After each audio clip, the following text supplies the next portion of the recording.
Hi everyone.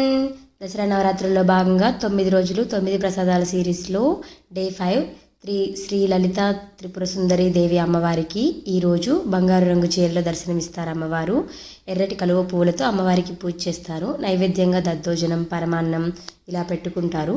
ఈరోజు సహస్రం పుస్తకాలను దానం చేస్తే సత్ఫలితాలు దొరుకుతాయి.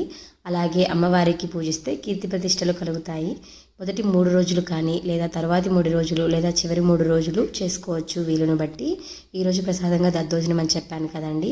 కొన్ని టిప్స్తో చేస్తే దద్దోజనం చాలా బాగుంటుంది. అంటే పుల్లగా అవ్విపోవడం అలా ఉండకుండా మంచిగా కమ్మగా అనిపిస్తుంది. దీనికోసం ముందుగా మనం అన్నం వండి పెట్టుకోవాలి. కొంచెం మెత్తగా రోజు వండుకునే దానికంటే అలా వండి పెట్టుకొని దాన్ని చల్లారి పెట్టుకోవాలి. చల్లారిన తర్వాత ముందుగా పాలు కలుపుకొని ఆ తర్వాత పెరుగు తగినంత వేసుకోవడం వల్ల ఇది పులుపెక్కదు. అదే ఒట్టి పెరుగు వేసుకుంటే పులుపు అవుతుంది కొంచెం సమయం తర్వాత, అంటే పొద్దున్న చేస్తే మధ్యాహ్నానికి అలాగా. అదే మనం కొంచెం పాలు కూడా యాడ్ చేసుకున్నామంటే చాలా బాగుంటుంది. అలా పులుపెక్కే ఇదే ఉండదు. ఆ తర్వాత పోపు పెట్టుకోవాలి. బాగా కలుపుకొని పోపు పెట్టుకునేటప్పుడు పోపులో ఇంగువ ముఖ్యంగా వేసుకోవాలి. అలాగే మనం ముందుగా చేసి పెట్టుకున్నాం కదా అల్లము, పచ్చిమిర్చి, మిరియాలు వేసి ఆ పేస్ట్ కూడా మంచి టేస్ట్ని ఇస్తుంది. అంతే అండి, దద్దోజనం రెడీ అయిపోతుంది.